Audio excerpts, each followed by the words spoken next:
হাসির রাজা, রসিক রাজা, বুদ্ধির রাজা গোপাল ভাঁড়। ব্যাপার কি জাহাপনা, আজ আপনাকে এত খুশি দেখাচ্ছে কেন? দীর্ঘ 1 বছর পর আবারও সেই দিনগুলো ফিরে আসছে।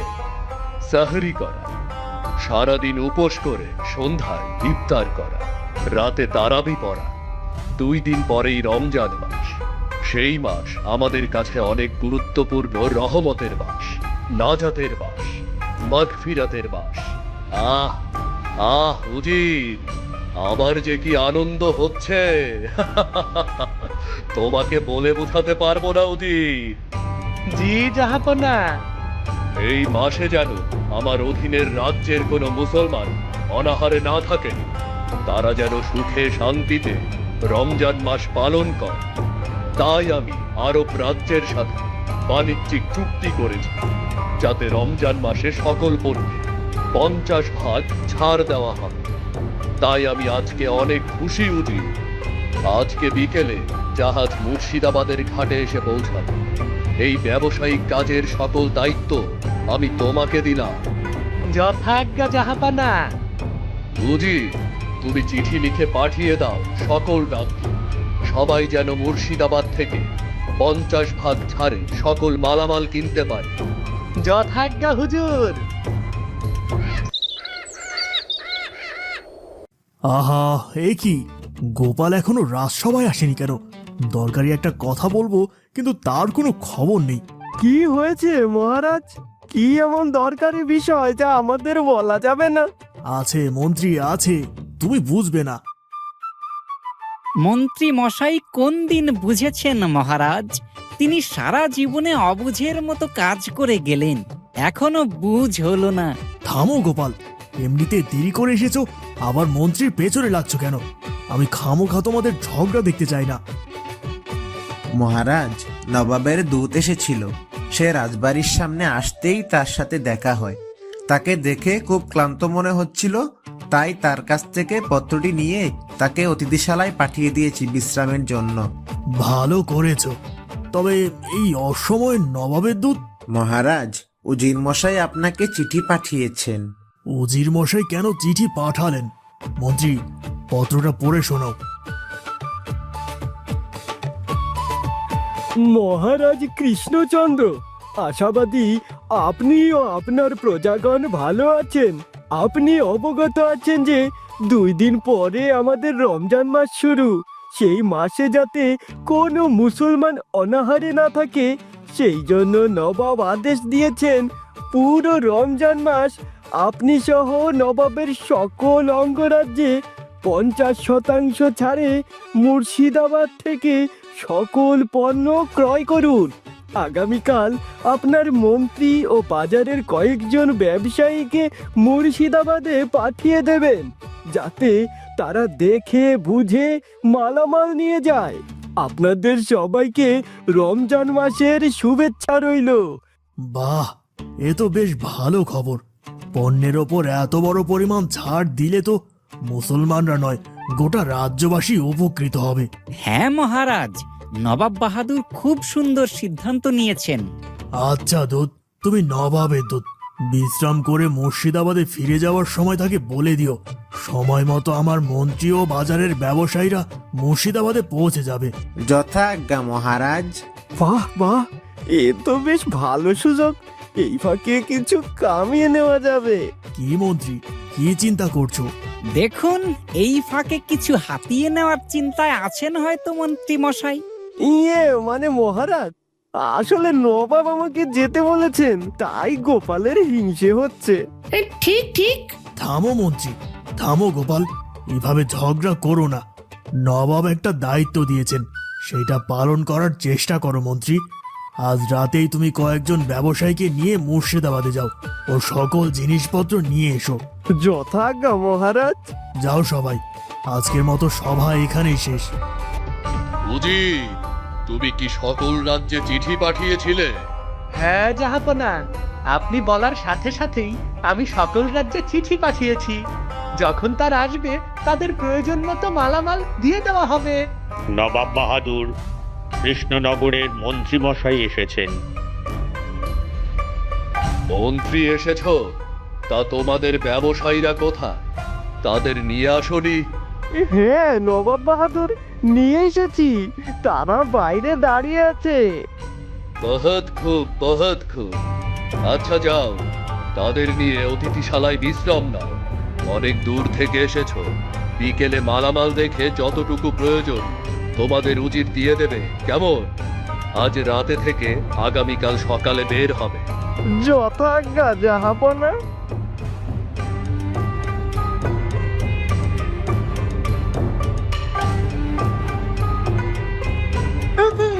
মন্ত্রী মশাই কেন অন্য কামরায় চলে গেলেন?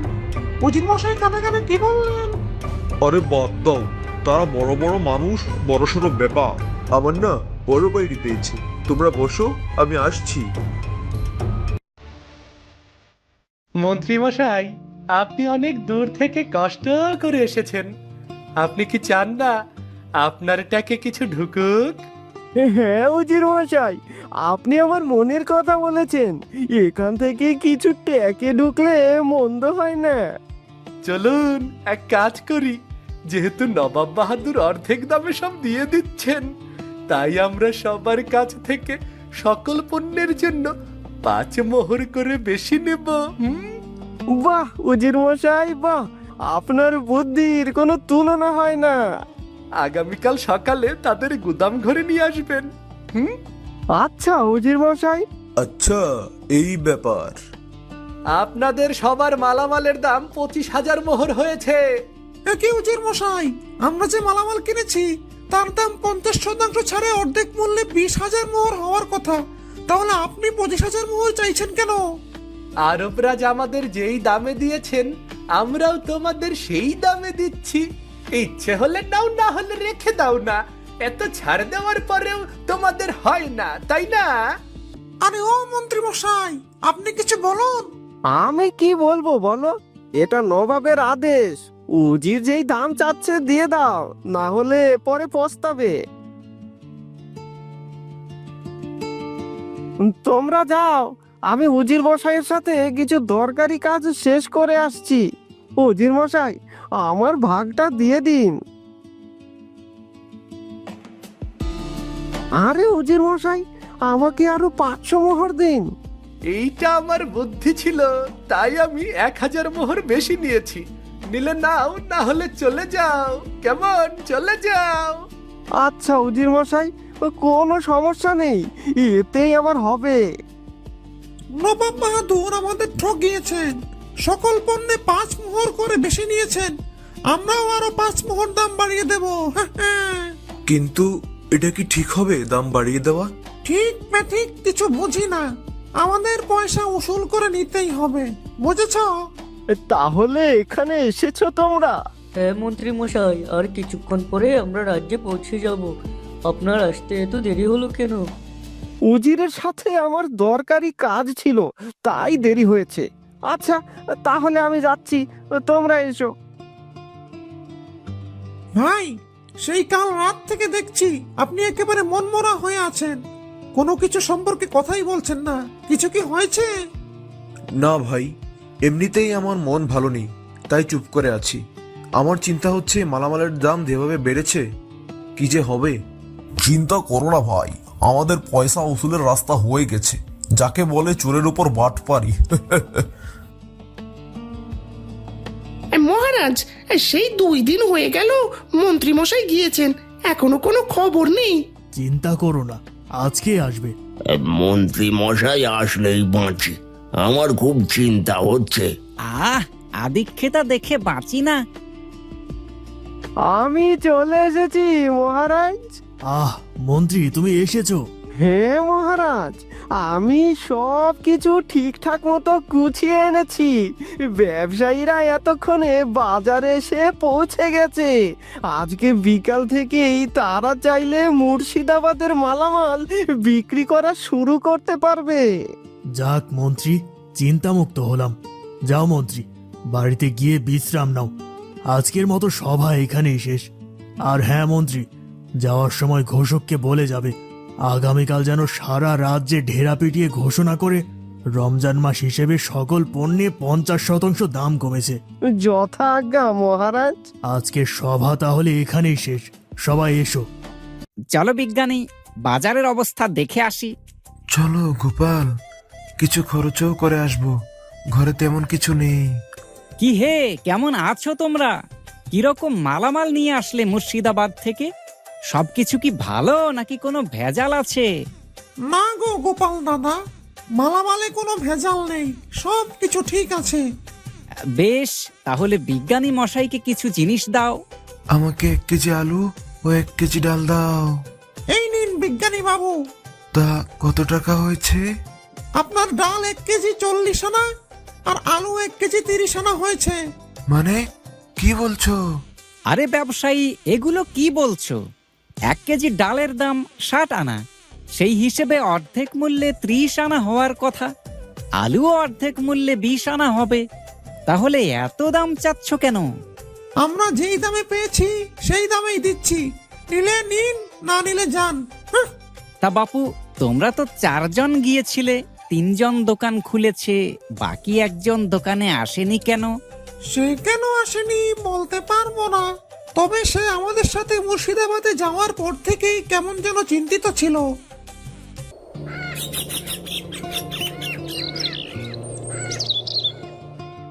নবাব বাহাদুর এরকম করার কথা না। তিনি নিজে থেকেই মুসলমানদের জন্য এই উদ্যোগ নিয়েছেন। কি যে হচ্ছে কিছুই বুঝতে পারছি না। এ কি গো, কি হয়েছে তোমার? শরীর খারাপ নাকি? ঘরে এসে কোনো কথা নেই, সোজা বিছানায় শুয়ে পড়লে কেন? না গো গিন্নি, আমি ঠিক আছি, তবে খুব চিন্তা হচ্ছে। গোপাল দাদা, ও গোপাল দাদা, গোপাল দাদা কি ঘরে আছেন? হ্যাঁ, আসছি। কি ভাই, এই অসময়ে আমার বাড়িতে কেন এসেছো? আজ দোকান খোলনি কেন? গোপাল দাদা, অনেক বড় সমস্যা হয়েছে, তাই আপনার কাছে এসেছি। গোপাল দাদা, আপনি জানেন আমি একজন মুসলমান। এই রমজান মাসে এই রকম অমানবিক কাজ আমি সইতে পারিনি, তাই আজ দোকানও খুলিনি। যেদিন এর সঠিক বিচার হবে সেদিন আমি দোকান খুলব। চলো আমার সাথে রাজপ্রাসাদে, আজকেই এর একটা বিহিত করব। কি? মন্ত্রী এত বড় কাজ করেছে শয়তান উজিরের সাথে মিলে? ইচ্ছে করছে এখনই তার গর্দান নেই। বেটা বজ্জাত।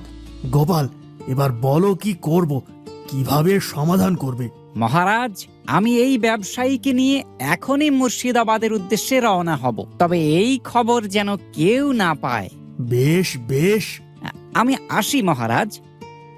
গোপাল, তোমার কাছে কোনো প্রমাণ আছে? এমনও তো হতে পারে এই ব্যবসায়ী মিথ্যা বলছে। নবাব বাহাদুর, আগামীকাল। বেশ, তাই হবে। আপনি কি উজির মশাই? আমরা বীরভূমের ব্যবসায়ী, ওখান থেকে এসেছি মালামালের জন্য। হ্যাঁ, আমি উজির। কি দরকার, কি লাগবে? আপনাদের পণ্যের দাম 12,000 মোহর হয়েছে। কি বলছেন উজির মশাই? আপনি তো সবকিছুতে 5 মোহর বেশি নিচ্ছেন। 50% ছাড়ে 10,000 মোহর হওয়ার কথা। আমরা এই দামেই সবার কাছে বিক্রি করছি, তোমাদেরও এই দাম দিতে হবে। দেখুন নবাব বাহাদুর, আপনার উজির মশাইয়ের কাণ্ড। ওরে বেটা শয়তান, আমি রমজান উপলক্ষে দাম কমিয়েছি আর তুই বাড়াচ্ছিস। সেনাপতি, ওকে এক্ষুনি বন্দি করো। আরে গোপাল, নবাব বাহাদুর, আপনারা এখানে? নবাব বাহাদুর, আমার ভুল হয়ে গেছে, ক্ষমা করে দিন, লোভে পড়ে গিয়েছিলাম আমি। সেনাপতি, সেনাপতি, উজিরকে কারাগারে রেখে এসো, এর বিচার পরে করছি। আর হবে না জাহাপনা, আর হবে না, এবারের মতো মাফ করে দিন, মাফ করে দিন।